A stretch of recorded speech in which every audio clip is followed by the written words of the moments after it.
Aya makuru tuyahere hehe? Aya makuru y'imikino yo kuri iki cyumweru reka tuyahere n'ubundi muri ekipe y'Amavubi yabatanigije imyaka 20 mu bari n'abategarugore.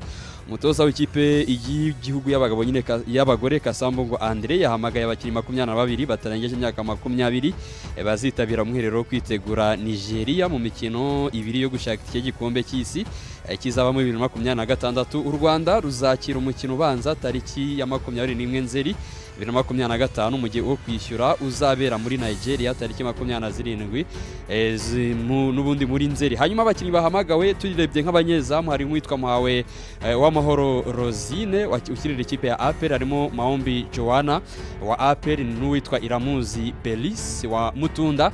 Hanyuma abadefenseur harimo witwa Ndayizeye Chance ni nawe kapiteni w'iyi ekipe, harimo Uhirirwe Regine, harimo Umutoni Rehema, harimo Niyubahwe Emima. Hanyuma abo hagati hari witwa Bateta Sharon, hari witwa Ikuze Mutesaire, hari witwa Rwemera Kera. Abo bakinnyi kwabwira ni bamwe mu baba bahedinze cyangwa se bayoboye abandi. Hanyuma mu batayezamu hari witwa Ishimwe Darlene, hari witwa Gisubizo Claudette, Abimana Loria, Wigeneye Grace ndetse na Mutuyimana Sandrine. Ubwo mutoza Kasambungo Andre ndetse n'aba bakinnyi tubifurize kuzagira imyiteguro myiza ndetse no kuzatahukana intsinzi. Tuve kuri aya Mavubi duce muri Rwanda Premier League. Umunsi wayo wa mbere kuri iki cyumweru harakinwa umukino umwe gusa ku isaha y'isa 9. AS Kigali irakira ikipe y'Amagaju. Ni mu gihe indi mikino yose isigaye igira kuri 6 yakinwe ku munsi w'ejo kwa gatandatu ndetse no kwa gatanu. APR ndetse na Marine zo ntago zirakina iyi journée bitewe nuko APR iracyari muri Tanzania mu mikino ya Sekafa. Abari naho duhita dukomereza tubabwire ko kuwa mbere w'iki cyumweru APR igomba kuzagarutse mu kibuga icyakirana n'ikipe ya KMC Kinondoni ku isaha y'isa 5. Abantu benshi barazi ko nyuma yo gutsindwa igomba guhita igaruka i Kigali, ariko ntabwo ariko bimeze. Harabaho umukino w'umwanya wa gatatu wo kubura ikibuga.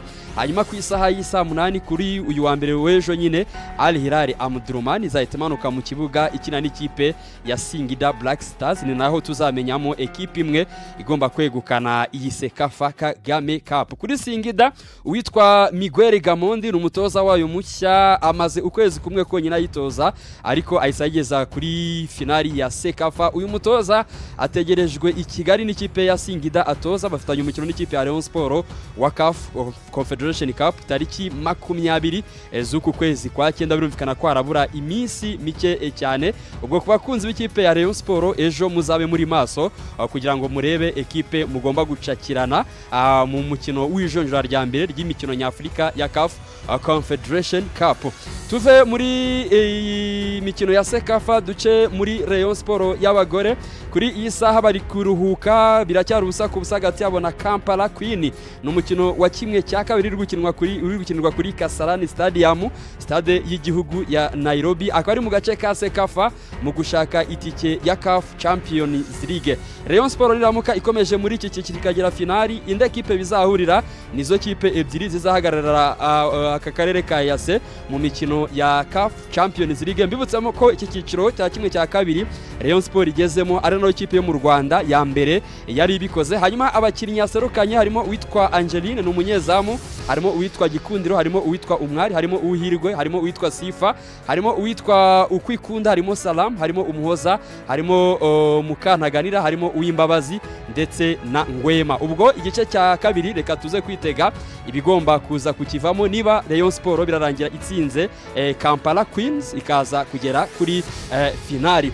Hanyuma dukomeza mu mikino igiye itandukanye ariko duce mu ya gishuti iteganijwe kuri umunsi wo ku cyumweru ku kibuga cya Stade Amahoro ku isaha y'isa 10 hateganijwe umukino wa gishuti uraza guhuza ikipe ya El Merreikh, iyi ngiyi niyo muri Sudan, ndetse n'ikipe ya Marine FC ni hano mu karere ka Rubavu.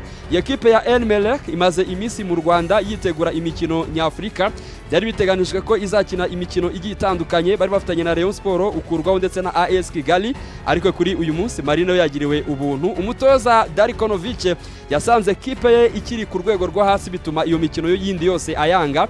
Hanyuma kandi bamaze no kwandikira kafu bayimenyesha ko igomba gusubika umukino bari bafatanye na Centre wa Rupopo tariki 21 ugashyirwa tariki 28 kubera yuko batinze kumenyeshwa ko bazakina ni ekipe cyane ko bari bazi ko batazakina icyiciro cya mbere cy'ijonjora mu mikino ya CAF Champions League, bazakina icyiciro cya kabiri bagakina na Mamelodi. Ariko nyuma yuko Repubulika Iharanira Demokarasi ya Kongo yamaze gusora amakipe azakina CAF Champions League cyangwa se imikino nyafurika yose muri rusange, byasabye ko Elmelek n'umundi kinina na Centre wa Rupopo. Ubwo bakunzi b'umupira w'amaguru ku isaha y'isa 10 rwose kuri training ground kuri Stade Amahoro, nuvuga ko ari hanze yayo, muze kuba muri maso aho mugiye gukurikirana iby'iyi kipe.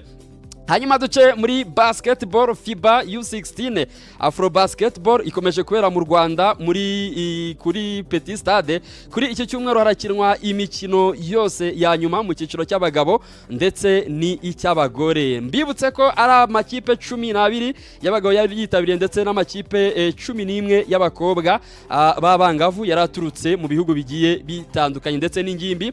Ku mwanya wa gatatu ku isaha y'isa 7 n'igice mu bagabo Egypt iraza kuba iri kumwe na Mali. Hanyuma kuri final Cote d'Ivoire n'ikipe ya Cameroon ku isaha y'isa 1 baraza kuba bari gutana mu mitwe. Hanyuma mu cyiciro cy'abagore mu kanya ku isaha y'isa 5 hari kuba hatanye umukino w'uguza Cameroon n'ikipe ya Mali bari gukina mu mwanya wa gatatu. Hanyuma final ku isaha y'isa 10 Misiri na Cote d'Ivoire bagomba kuza kuba bisobanura. Birumvikana ko amakipe yarahagarira u Rwanda yo yavuyemo hakiri kare cyane. Mbibutse ko yari imikino mushobora gukurikirana kuri Sept. Hanyuma kandi mbabwire ko kuri iki cyumweru abatuye umujyi wa Kigali bazindukiye muri siporo rusange bita Car Free Day yabaye mu gihe habura iminsi 6 ngo uyu mujyi wa Kigali wakire championnat y'isi y'amagare igomba gutangira tariki 21 kugeza tariki 28 Nzeri. Mu bitabiriye iyi Car Free Day harimo meya w'umujyi wa Kigali Dusengiyumva Samuel n'umunyamabanga wa leta muri Ministeri ya Siporo Rwego Ngarambe.